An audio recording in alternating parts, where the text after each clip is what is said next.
భాగ్యనగరం మరో అంతర్జాతీయ సదస్సుకు వేదిక కానుంది. 2 ఏళ్లకోసారి జరిగే ప్రపంచ ఐటీ కాంగ్రెస్ సదస్సుకు హైదరాబాద్ ఆతిథ్యం ఇవ్వనుంది. ఢిల్లీ, బెంగళూరు నగరాలతో పోటీపడి 2018లో ఈ ప్రతిష్టాత్మక సదస్సుకు వేదికయ్యే అవకాశాన్ని దక్కించుకుంది.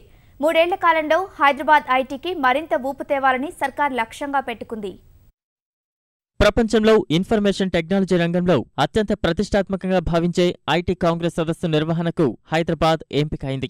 2 ఏళ్లకోసారి జరిగే ఈ సదస్సుకు ఆతిథ్యమిచ్చేందుకు ప్రపంచ దేశాల మధ్య తీవ్ర పోటీ ఉంటుంది. యూరప్ దేశాలను తోసిరాజని 2018లో జరిగే ఈ సదస్సు నిర్వహణ అవకాశాన్ని భారత్ దక్కించుకుంది. మన దేశంలో ఈ సదస్సు నిర్వహణకు ఢిల్లీతో పాటు బెంగళూరు తీవ్రంగా పోటీపడినా ఆ అవకాశం భాగ్యనగరానికే దక్కింది. ఆసియా ఖండం ప్రపంచ ఐటీ సదస్సుకు రెండోసారి ఆతిథ్యం ఇవ్వనుంది.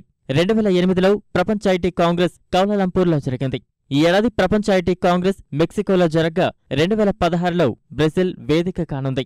80 నుంచి 90 దేశాలకు చెందిన కార్పొరేట్ అధినేతలు, ఐటీ దిగ్గజాలు, నిపుణులు, అధికారులు, విద్యావేత్తలు ఈ సదస్సులో పాల్గొంటారు. ఐటీ విస్తరణ, అభివృద్ధి, సవాళ్లు, పరిష్కారాలతో పాటు సంబంధిత అంశాలపై చర్చిస్తారు. రానున్న 3 ఏళ్లలో ఐటీ రంగంలో భారీ విస్తరణకు ముందుకు వెళుతున్న రాష్ట్ర ప్రభుత్వం త్వరలో ప్రపంచ ఐటీ కాంగ్రెస్ నిర్వహణకు అవసరమైన కార్యాచరణ సిద్ధం చేయనుంది.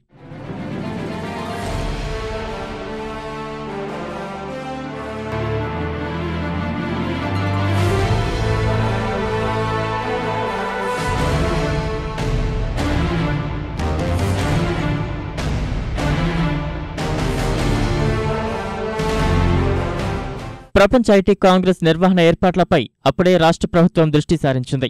రాష్ట్ర ఐటీ మంత్రి కేటీఆర్ నాస్కామ్ ముఖ్యులతో సమావేశమయ్యారు. త్వరలోనే సీఎం కేసీఆర్ నాస్కామ్ అధ్యక్ష, ఉపాధ్యక్షులు, ఇతర ముఖ్యులతో భేటీ కానున్నారు. కాంగ్రెస్ నిర్వహణకు దక్కిన అరుదైన అవకాశాన్ని హైదరాబాద్ ఐటీ రంగ అభివృద్ధికి పూర్తిస్థాయిలో ఉపయోగించుకోవాలన్న కృతనిశ్చయంతో ప్రభుత్వం ఉంది. ఐటీఐఆర్ ప్రాజెక్టు ద్వారా వివిధ సంస్థల ఏర్పాటు, ఉపాధి, ఉద్యోగ అవకాశాలు పెంపొందించాలని ప్రభుత్వం ఇప్పటికే లక్ష్యంగా పెట్టుకుంది. కొత్త ఐటీ కంపెనీలకు అనువుగా ఉండేలా భారీ ఇంక్యుబేషన్ సెంటర్ను ఏర్పాటు చేస్తున్నారు. త్వరలో తీసుకురానున్న ఐటీ విధానం హైదరాబాద్లో ఐటీ పరిశ్రమ గమనాన్ని మరింత వేగంగా ముందుకు తీసుకువెళ్తుందని ప్రభుత్వం అంచనా వేస్తోంది. ఐటీలో పరిశోధనలు, అభివృద్ధికి ప్రోత్సాహకాలు అందించాలని నిర్ణయించిన సర్కార్ ప్రపంచ ఐటీ కాంగ్రెస్ నేపథ్యంలో మరింత ప్రణాళికాబద్ధంగా వ్యవహరించి హైదరాబాద్ను ఐటీకి గమ్యస్థానంగా మార్చాలని భావిస్తోంది.